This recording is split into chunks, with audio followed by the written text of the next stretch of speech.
నమస్కారం దుర్గా కుమార్ గారు. నమస్కారం సుధాకర్ గారు, మన వీక్షకులకు కూడా నమస్కారం. తాజాగా ఎన్నికల దగ్గర పడుతున్న కొద్దీ వైసీపీ నేతలైతే అటు వాలంటీర్లు, సచివాలయ ఉద్యోగులు, లేకపోతే మీడియా మిత్రులు అనే తేడా లేకుండా అందరినీ మచ్చిక చేసుకునేందుకు వాళ్ళకైతే తాయిలాలు పంచుతున్నట్టుగా ఇటీవల సోషల్ మీడియాలో చాలా వార్తలు వచ్చాయి. అన్ని ఆధారాలతో సహా వచ్చాయి. అంటే ఎన్నికల సమయంలో ఇలా గిఫ్ట్లు ఇవ్వటం అంటే వారిని ప్రలోభ పెట్టడం కాదంటారా? ఇది చట్ట ప్రకారం అయితే మీరు అన్నదే, కానీ లోపాయికారిగా జరుగుతున్న కార్యక్రమం ఏంటో చెబుతా వినండి. మీరు ఎట్లా ఉందండి పరిస్థితి? ఇంకా నోటిఫికేషన్ కూడా రాకముందే ఈ కుల సంఘాలని, లేకపోతే కాలనీ సంఘాలని ఏదో ఒక పేరు మీద విందు వినోదాలు ఏర్పాటు చేస్తున్నారండి. ఎందుకు? రేపు ఎన్నికలకి ముందుగా అందరితో మచ్చిక చేసుకోవటానికి, పరిచయం చేసుకోవటానికి ఒక బ్రిడ్జ్ ఏర్పాటు చేసేసుకుంటున్నారు. ఇది చాలాసార్లు జరుగుతుంది. దాంట్లో ఏమిస్తున్నారంటే, సపోజ్ కుల సంఘాలు అనుకోండి, వాళ్ళకి అసోసియేషన్ అయ్యి ఉన్నాయి, కుల సంఘాలకి భవనాలు ఉన్నాయి. వాటిల్లో మీటింగ్ పెట్టుకోవటం, ఏయో పిచ్చపాటి కార్యక్రమాలు మాట్లాడుకోవటం, మాట్లాడిన తర్వాత భోజనాలు అయిన తర్వాత రిటర్న్ గిఫ్ట్.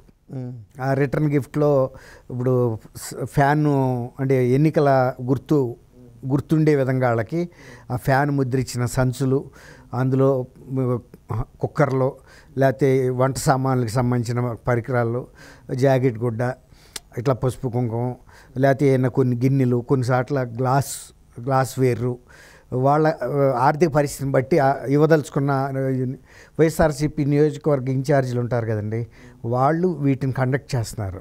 చేసి అక్కడున్న పరిస్థితిని బట్టి, వాళ్ళ స్థాయిని బట్టి, ఇప్పుడు సపోజ్ సత్తెనపల్లి ఏరియాలో ఉంది, ఇప్పుడు అక్కడ మీడియాకి పనిచేస్తున్న వ్యక్తులు ఎవరు, సోషల్ మీడియాలో యాక్టివ్గా ఉండేది ఎవరు, ఇన్ఫ్లుయెన్సర్స్ ఎవరు, ఇలా కొంతమందిని గుర్తించి పార్టీలో ముఖ్య కార్యకర్తలు కొంతమంది ఎవరైతే రేపు ఎలక్షన్కి పనికొస్తారనుకున్నారో వాళ్ళకి ఏంటంటే ఒక సంచిలో ప్యాంట్ క్లాత్ ఒకటి, షర్ట్ క్లాత్ ఒకటి, తర్వాత ఒక శారీ, బ్లౌజ్ ముక్క, కుక్కరు, ఇలా దానితోడు ఇంకేదైనా కొంచెం బడ్జెట్ ఉంటే ఏంటంటే మీడియా వాళ్ళకి డైరెక్ట్గా అక్కడ ఎమ్మెల్యే ఇవ్వకుండా మంత్రి కానీ వాళ్ళ వ్యక్తిగత సహాయకుల ద్వారా పంపించేస్తున్నారు ఇళ్ళకే. మళ్ళీ అది పట్టుకెళ్తున్నప్పుడు తెలుస్తుంది కదండి, ఏంటి ఎవరు ఇచ్చారంటే పలానా ఆయన ఇచ్చాడని చెప్తారు కదా ఊళ్ళల్లో. అట్లా కాకుండా డోర్ డెలివరీ ఇళ్ళకి పంపించేస్తున్నారు. ఈ విధంగా అనేక సార్లు జరుగుతున్నాయి. తర్వాత ఇప్పుడు వీళ్ళు వాలంటీర్లు ఉన్నారు కదండి, వాలంటీర్లతో కూడా కొంచెం సార్లు కొద్దిగా బ్యాడ్ ఎక్స్పీరియన్సెస్ అయినాయి గవర్నమెంట్కి. మొన్న ఈ మధ్య ఉంచుతారా తీసేస్తారా ఇవన్నీ కూడా. తర్వాత దాంతో వాళ్ళతో కూడా కాస్త ర్యాపో పెంచుకోవడానికి ఏం చేశారంటే, వాలంటీర్లు అందరికీ వైఎస్ఆర్సీపీ ఇన్ఛార్జ్ కానీ అక్కడ లోకల్ ఎమ్మెల్యే కానీ వాళ్ళకు కూడా బట్టలు, తర్వాత కుక్కరు, తర్వాత ఇంకేమైనా గృహోపకరణాలు చిన్నవి, ఒక శారీ, ఇలా ఎవరికి తోచింది వాళ్ళు ఇచ్చి కొంచెం వాళ్ళని ప్రసన్నం చేసుకుంటున్నారు. మీకు అంటే మీ దృష్టికి వచ్చిందో లేదో నాకు తెలియదు, గతంలో జయలలిత కూడా తమిళనాడులో ఇంటింటికి గ్రైండర్లు, మిక్సర్లు, లేకపోతే కుక్కర్లు, టేబుల్ ఫ్యాన్లు, ఇలాంటి గృహోపకరణాలు ఇచ్చారండి. విపరీతంగా టీవీలు ఇవన్నీ కూడా ఇచ్చారు.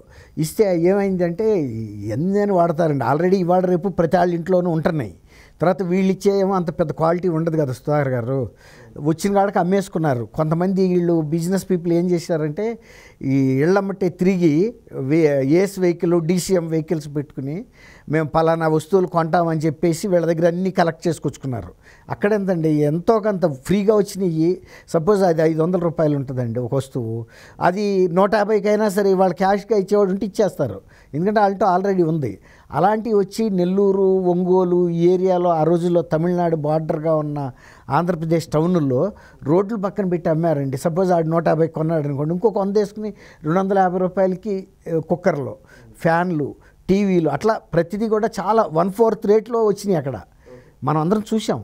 అట్లాగే ఇప్పుడు ఇవి కూడా వాళ్ళ ఇళ్లలో ఉన్నా కూడా ఏం చేస్తారంటే, ఏదో వీళ్ళు పంపారు కాబట్టి ఇప్పుడు పెట్టుబడికి బట్టలు పెడతారు చూడండి పెళ్ళిళ్ళకి, ఏదో నామమాత్రం క్లాత్లు ఇచ్చి, అట్లాగే ఇవన్నీ కూడా ప్లీజ్ చేయడానికి జరుగుతున్న పనులని కొన్నిసార్లు ఓటర్లకు కూడా మొదలెట్టారండి డైరెక్ట్. ఇదేమో ఇప్పుడు మనం చెప్పుకున్నవి ఓన్లీ మీడియా, వార్డు సచివాలయ మెంబర్లకు కూడా ఇచ్చారు ఈ గిఫ్ట్లు.